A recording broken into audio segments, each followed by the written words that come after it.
Like the UK, this is a place where more and more people are acquiring Wi-Fi. But there's a key difference.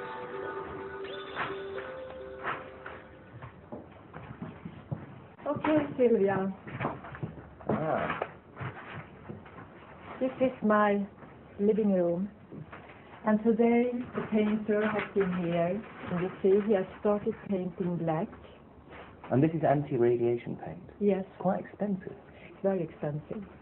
Anti-radiation paint, paid for by the local authority.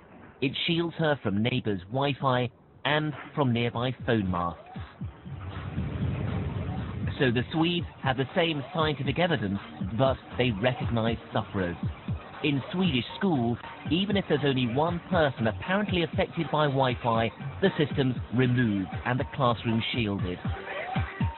You'd think our government would base its decisions on the advice of their top man, the one it employed to protect our health, Sir William Stewart. But instead, it seems to have turned to others. First, the World Health Organization.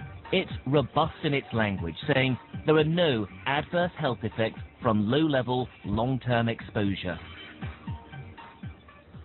Is that an accurate reflection of the science, do you think? I think they are wrong. How are they wrong? Because there is evidence. And the Stewart report pointed out some of that evidence. So why do you think it is that the WHO, one of the most influential public health bodies in the world, continues to put out that message? I think that they've got to review the statement that they're making. But in your view, not an accurate reflection of the science that's out there? I think it is not an accurate reflection. Then there's this. It's unlikely you'll have heard of ICNIRP, but it's an international group of scientists which our government relies on to set our radiation limits. But here's the problem. It doesn't recognize any biological effects, so it bases our exposure limits on a thermal effect. In other words, the radiation has to be so strong it heats up your organs before it's restricted. That's why our safety limits are so high. How responsible do you think it is for governments to set limits for this form of radiation according only to a thermal effect? Well, I think it's irresponsible to just set standard using a thermal standard. If you just set it based on the thermal effect, you're neglecting a large amount of data. Most countries, including the UK, set their radiation limits according to the ICNIRP guidelines. They can't be wrong, can they? Well, hopefully not, because as you say, governments, and in that way, whole countries, the entire populations rely upon them, and I do hope that they deliver the right and correct message.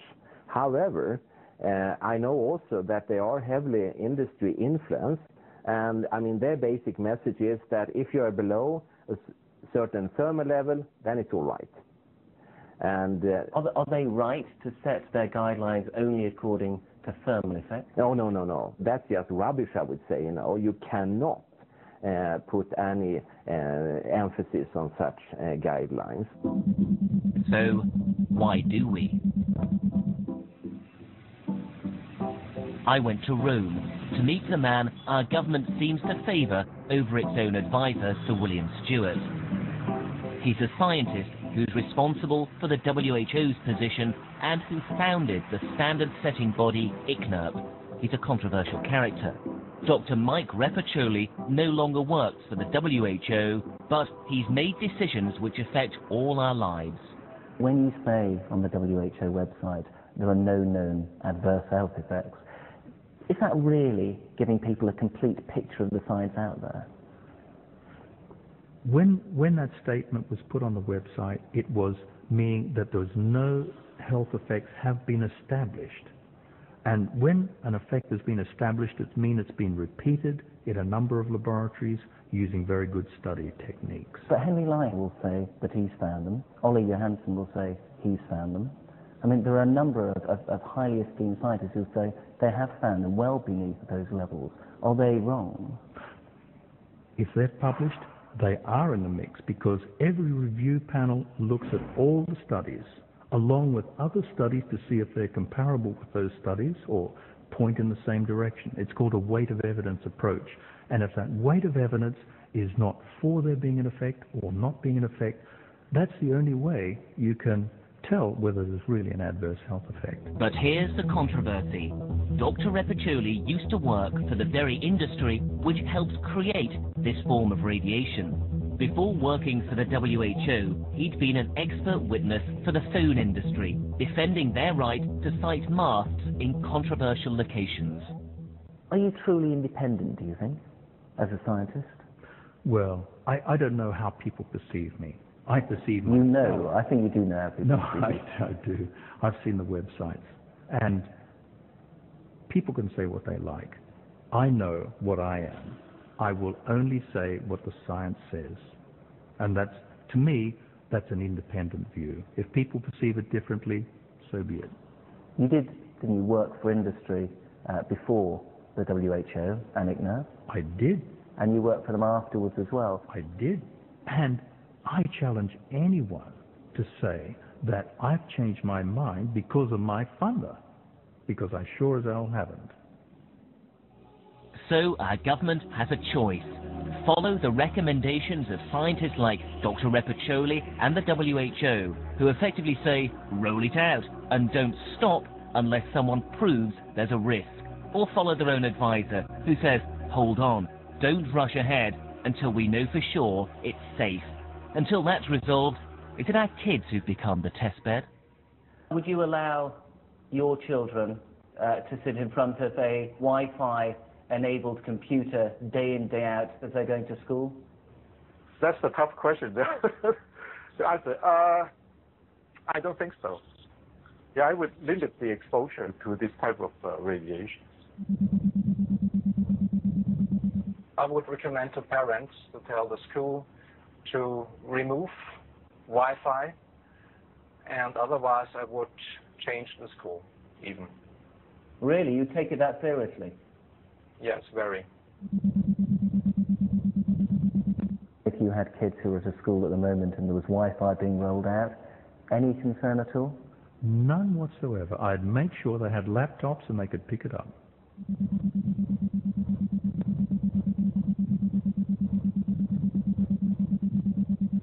What do you think the government should do now when it comes to schools and Wi-Fi? I think they should stop and say we're going to do an inquiry into this. It will take a year or 2 years, then we'll come back to it. I don't think the nation will grind to a halt if we did that. I think it would convince a lot of people that the government takes health and safety very seriously with new technologies.